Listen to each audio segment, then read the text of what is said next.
So the point of all of this really is to just prevent you from writing a story that says, hey, look, this thing is up, or this thing is down, or this thing has changed, when it hasn't really happened. The statistical test we're going to look at is called a t-test. It's a very simple test to just see if an average from this group of things is different from this group of things. Has something changed enough that it's statistically significant? So what it's looking at is it's looking at the averages, of course, and are they different, but also how much do the numbers within that average vary? And if there's too much variance in there, then the width of possibilities of it being the same or different, or being the same, kind of grows much wider, and the likelihood that what you're seeing is a real change gets smaller. That's if things are varying wildly. So, given that we're talking about this in the midst of a pandemic, and I'm doing this from home, and you're doing this from home, and nobody expected to be doing that, obviously things are different. But we can look at different things in society and ask, well, how much different are they? And are they actually different than they are now? So you can get up to the minute, actually not up to the minute, up to the day calls for service data at the Lincoln Open Data Portal. So we can download every call for service that the Lincoln Police Department has had since 2017 in a single file. So go there and download that.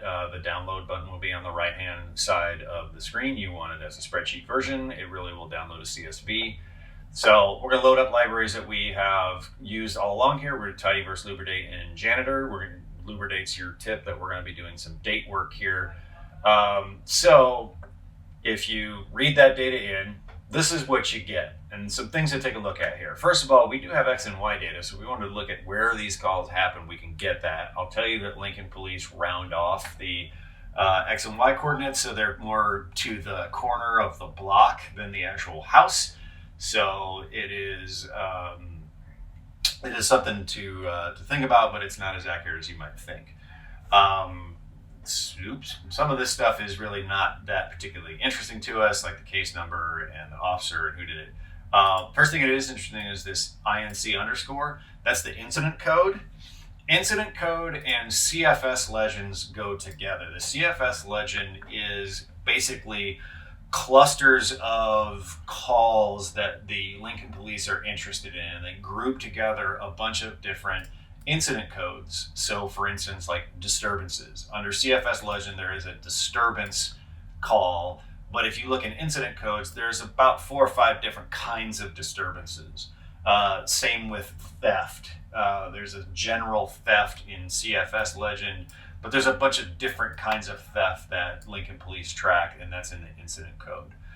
The other thing to notice here is report date is coming in as a number. That's a problem. And we have report day of week and report time. We can kind of ignore those. And that's pretty much what we need for now. We're going to need the date, and we're going to need either the CFS legend or the incident underscore here. So first thing we can do is let's fix that date. If you go over here, you'll see there's 378,324 observations of 15 variables. That's a lot of calls. So if it took you a few seconds to get this loaded up, don't necessarily be surprised. But let's take a look at it real quick, and you can see right away that the report date says it's a number, but look, it's the 4-digit year, 2-digit month, 2-digit day. So that's how that's recorded in there, and it's consistent throughout here. So let's go back to our notebook, and we can use lubridate's year, month, day function, and we'll just overwrite report date with the year, month, date of report date. And so that will replace the data in calls, so we can see it over here. Report date right now is a number, and if I run this, report date magically becomes a date. So that's interesting. We also get this warning that 13 failed to parse. I'm not going to worry about that. I'm assuming that they're nulls. 13 is just not anything that we're going to worry about. So let's first do something and just take a look at what the sort of daily call volume looks like over time. And we can do this with a simple line chart. So let's take our calls data. We're going to group it by the report date, which each report date is an individual date. So it's going to collapse all of the reports from that day into a date. We're going to count them up. How many calls did they get that day? And then we're going to pass this off to ggplot. And we'll do a G online. The X is always a date, so it's report date in ours, and the Y is total that we get here. And what you get is this sort of fever line here that goes up and down. I can flat out guarantee you that this is a football Saturday in 2017. But notice something here, that crime at the beginning of the year is pretty low, and it just generally rises throughout the year until it peaks out here generally about September, and then trails off into the winter, and then repeats the cycle over and over and over and over again. So we can see that crime is seasonal. When it gets warmer and people start going outside and things like that, there's more crime. When there is less crime when it is super cold. So we need to know that, because if we did just averages across all of these things, they're going to be higher perhaps than a typical March day. So we're going to have to filter out all the Marches that we have, and then we'll worry about the dates there. So what we're going to do is we are going to use a little bit of mutate magic here to create a before and after picture. So I'll walk you through this block of code. We're going to create something called call days, and we're going to use our calls data here. First, I'm going to filter month. Remember we used year? Well, there's a month one as well. So what this says is, if the month of the report date is March, then go ahead and include it. So this will give us all of the Marches, regardless of what year it is. Then we're going to group by those days, and we're going to count them up. We'll get a total calls column here. Then I'm going to do my little mutate magic here. I'm going to create something called a time period. And that's going to use this case when. Case when is if-else logic. If this, then do this.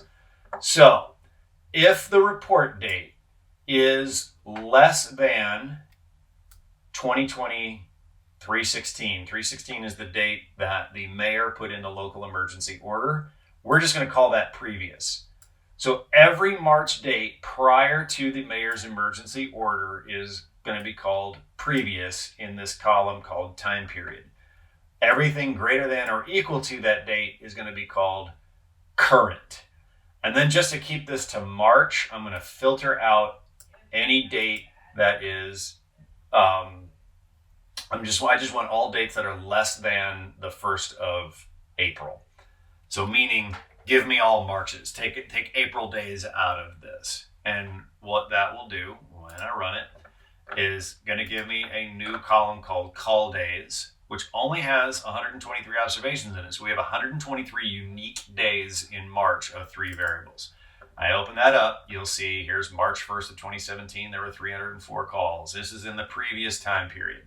And I can just scroll down here till I get to the current. 2020, 3/20, there were 298 calls on the 30th day of March in 2020, and that is in the current time period. And you can see these kind of bounce around a little bit from a little over 300 to a little bit below, again, about 277 here, that's a low, 274, up to 327. So it kind of bounces around a little bit up and down. That's the part of the t-test that's important to realize, is that variance really, really, really matters. So there is a link in the book to a little bit more information about the t-test. You ought to read it. You really ought to understand what we're looking at.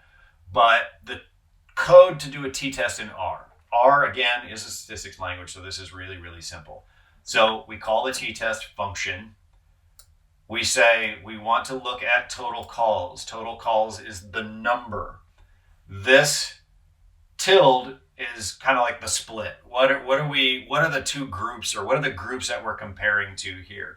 Generally speaking, this works best when you have two different groups. So my time period is, I got current and present, or current and previous is what my two are. So look at the total calls in these time periods, and then this is the data that I get. And you'll get output here.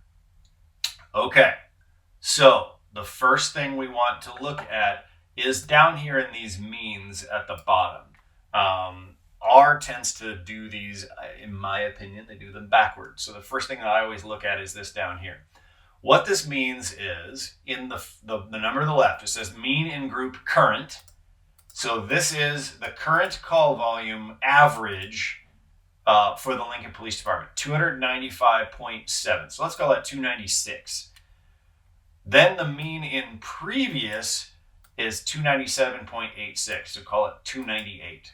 So in other words, Lincoln Police are responding to 2 fewer calls per day on average than they were in every other March day previous to this, going back to 2017.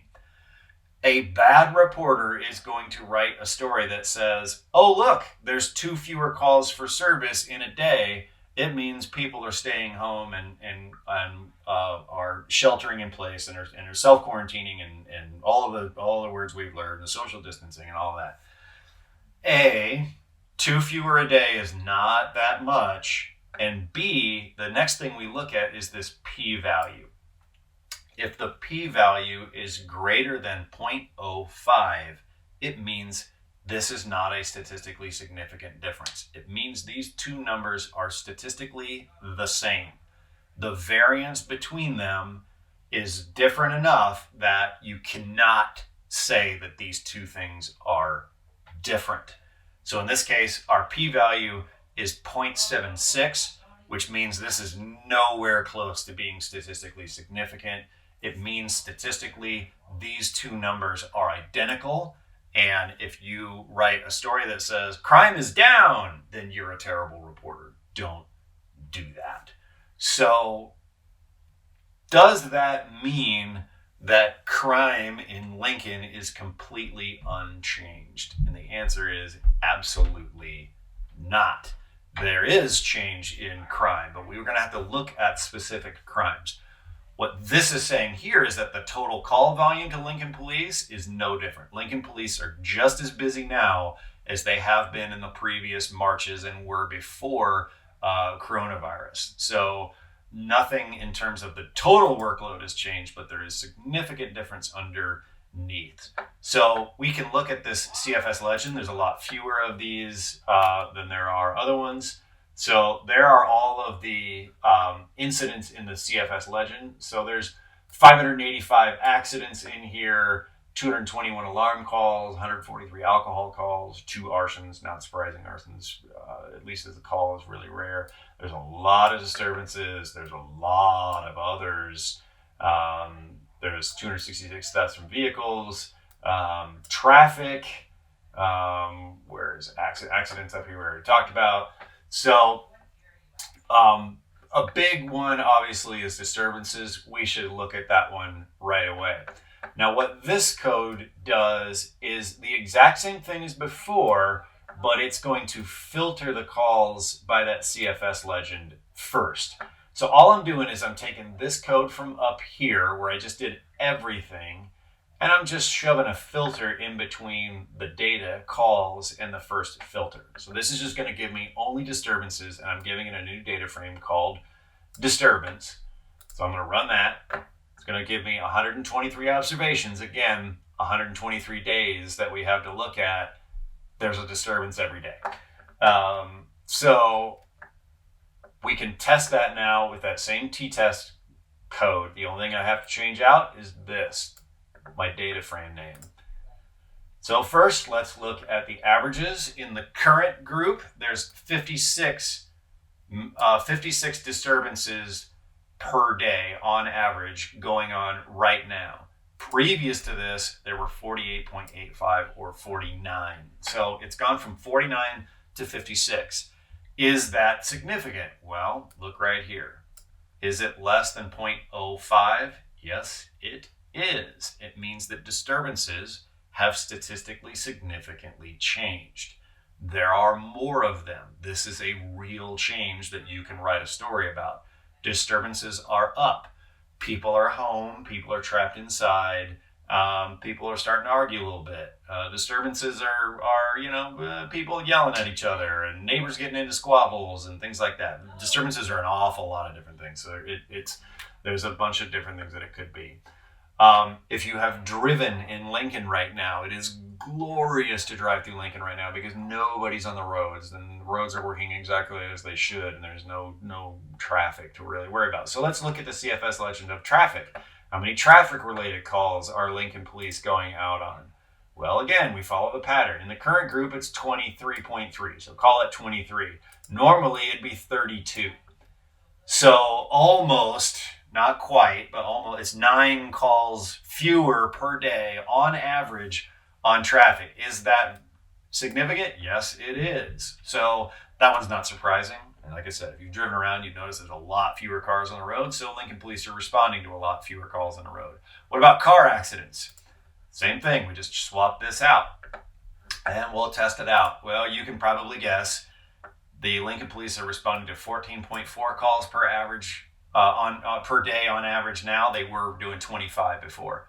So car accidents are down an average of 11 a day.